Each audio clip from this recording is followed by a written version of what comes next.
What's up, y'all? It's Pastor Theo, and the Bible says that we overcome by the blood of the Lamb and by the word of our testimony. And I know that through my testimony, this is going to help somebody. I've never done this in real time, so this will be my first time as a content creator, as a pastor, as a writer and inspire, all the things that we do to change people's lives and to help other people.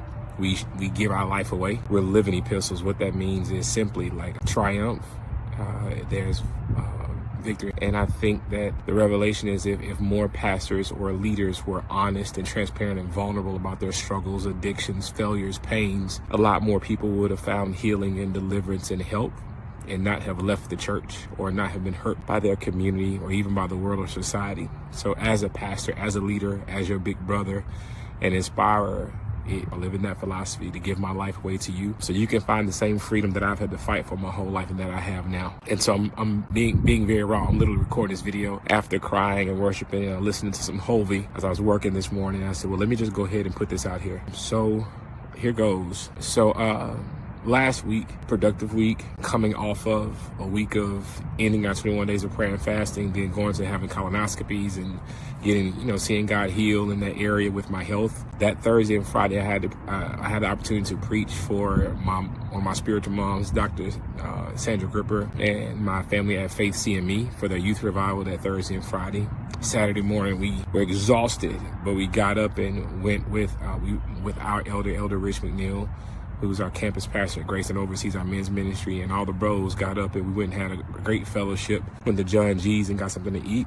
We spent time breaking bread, doing life together, goofing around and all the good things and just making disciples. And a Saturday evening, got home, worked with my wife to prepare for a Sunday morning, prepare sermon prep, kicking off our February teaching series and publishing our book, the 31 Transformation Suite that you got to go get. If you're a man or a brother, or if you have a son, you have a friend that's a guy, he needs that book, go get it. And so Sunday we preach, we have a great time with the Lord and with our Grace family. And then we start our filming process for our new documentary that we're working on called His Kingdom Works. It's coming out this year. It's going to be powerful. And so we're getting home about 5:30. That morning we got a text from my older brother to pray for my Uncle Robert Lewis Young. He's the uncle that when my father could no longer take care of his own life and take care of us, he basically gave us up for adoption. And my uncle and my auntie, they took us in first. So my uncle was the second father figure I had in my life when I was about 9 or 10 years old, 11 years old. So we got the call.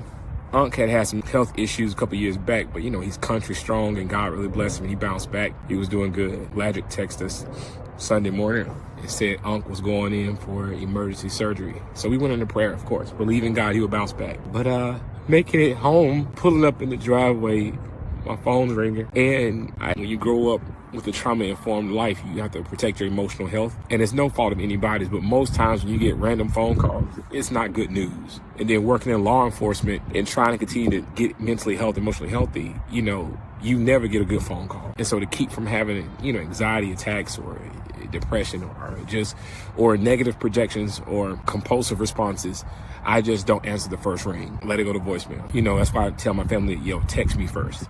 And as a pastor, I never have an opportunity to regroup or catch my breath. So to be a healthier husband and a healthier dad and healthier pastor, it's the best practice. It's not personal. I just don't know because you know what I'm saying? You have to do to be your best. So I know the phone is ringing. And even in that moment, you're trying to balance faith and not succumb to, negative projections, false realities, the voices that the attacks from the enemy.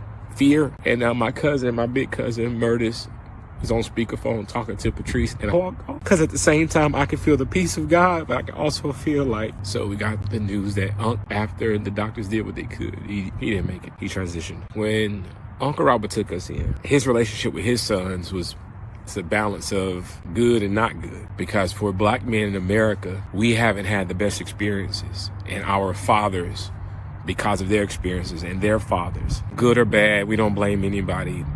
We didn't have the design and the structure of family like it should have been, like God intended. Whether it was because of financial forces, government forces, spiritual forces, succumbing to their own demons, or not having a model of what a husband or a father should look like from an emotionally, spiritually, mentally healthy standpoint. We relegated it to tough love. He was tough. But when you add context, I'm coming out of a relationship with my father where he just gave us up for adoption and basically just quit. So I already have a damaged, they call it daddy issues. I already have daddy issues coming into a relationship.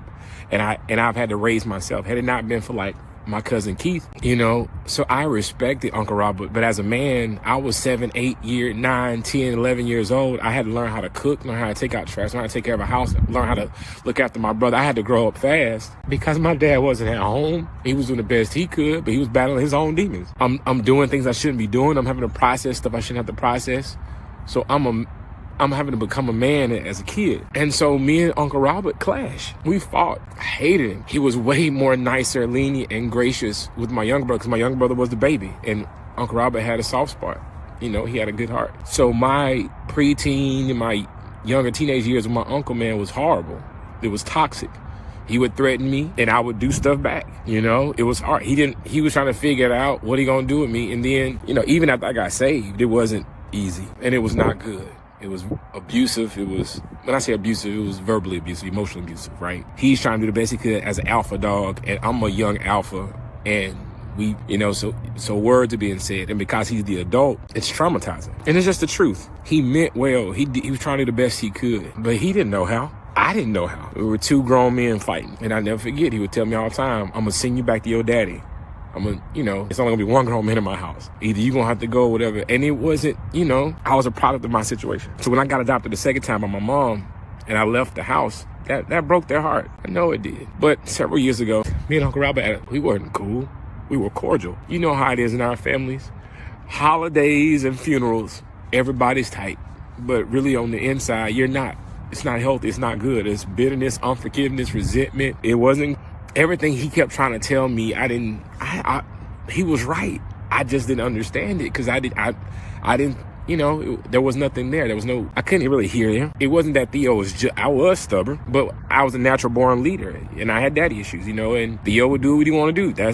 Y'all know that was his MO. But one day, some years ago, Uncle Robert called me. I'm a grown man, I have a family, I'm passionate, I have a whole different life now. And he asked me to forgive him for how he treated me when I was a kid. And I asked him to forgive me as a son. And that reconciliation was so powerful.